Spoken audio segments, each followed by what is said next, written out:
السلام علیکم ورحمۃ اللہ وبرکاتہ۔ ناظرین، میں آپ کا ساتھی، آپ کا بھائی مفتی محمد سرتاج حفیظ۔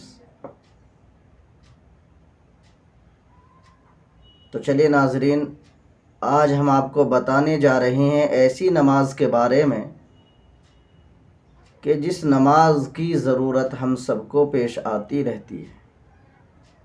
وہ نماز کون سی ہے اور کس طرح پڑھی جائے گی، آج ہم اس ویڈیو میں آپ کو یہ باتیں بتائیں گے۔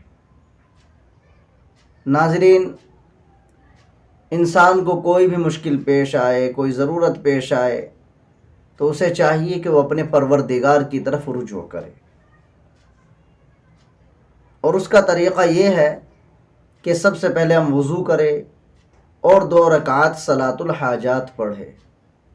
یعنی ہم آج آپ کو بتانے جا رہے ہیں نماز حاجت کس طرح پڑھی جائے گی، یعنی جسے ہم صلاۃ الحاجات کہتے ہیں۔ تو صلاۃ الحاجات کی 2 نفلیں ہوا کرتی ہیں۔ کوئی بھی کام ہمیں پیش آئے تو اس کے لیے ہم اللہ سے لو لگائے اور اللہ سے مانگے۔ تو ہمیں صلاۃ الحاجات پڑھنی ہے۔ وضو کرنے کے بعد ہم 2 رکعات صلاۃ الحاجات کی نیت باندھیں گے کہ میں 2 رکعات صلاۃ الحاجات کی نیت کرتا ہوں اللہ کے لیے، منہ میرا کعبہ شریف کی طرف کو، اللہ اکبر۔ بہرحال نیت تو دل میں ہوا ہی کرتی ہے، جو اسی نماز آدمی کو پڑھنی ہے۔ پھر ہم اس صلاۃ الحاجات میں پہلی رکعت میں سورہ فاتحہ پڑھیں گے، اس کے بعد سورہ کافرون پڑھے، قل یا ایھا الکافرون، رکوع سجدہ کرے اور کھڑے ہو جائے۔ پھر دوسری رکعت میں سورہ فاتحہ پڑھے اور سورہ اخلاص قل ھو اللہ احد اس میں ملائے،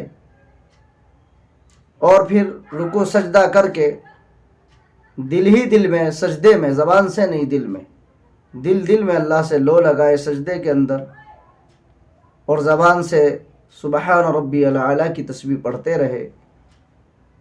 اور پھر رکعت مکمل ہو جائے گی، تشہد پڑھیں گے، درود شریف پڑھیں گے، دعائے معصورہ پڑھ کر سلام پھیر دیں گے۔ 2 رکعت یہ ہماری صلاۃ الحاجات اس طرح پڑھی جائے گی۔ اور پھر اس کے بعد اللہ سے اپنے دل کی مرادوں کو خوب مانگے، اللہ سے اپنے دل کی حاجتوں کو خوب مانگے، اور پھر جس کام کو ہم کرنے جا رہے ہیں یا ہمیں ضرورت ہے اس کو کرے۔ انشاءاللہ اللہ رب العالمین آپ کی مدد فرمائے گا اور وہ کام صحیح پورا ہوگا۔ تو مجھے امید ہے کہ طریقہ صلاۃ الحاجات پڑھنے کا ہمارے سمجھ میں، آپ کے سمجھ میں آ گیا ہوگا۔ تو اس طرح اگر ہم صلاۃ الحاجات پڑھیں گے اور پھر اللہ سے مانگیں گے تو ہماری ضرورتوں کا اللہ غیب سے انتظام فرما دے گا۔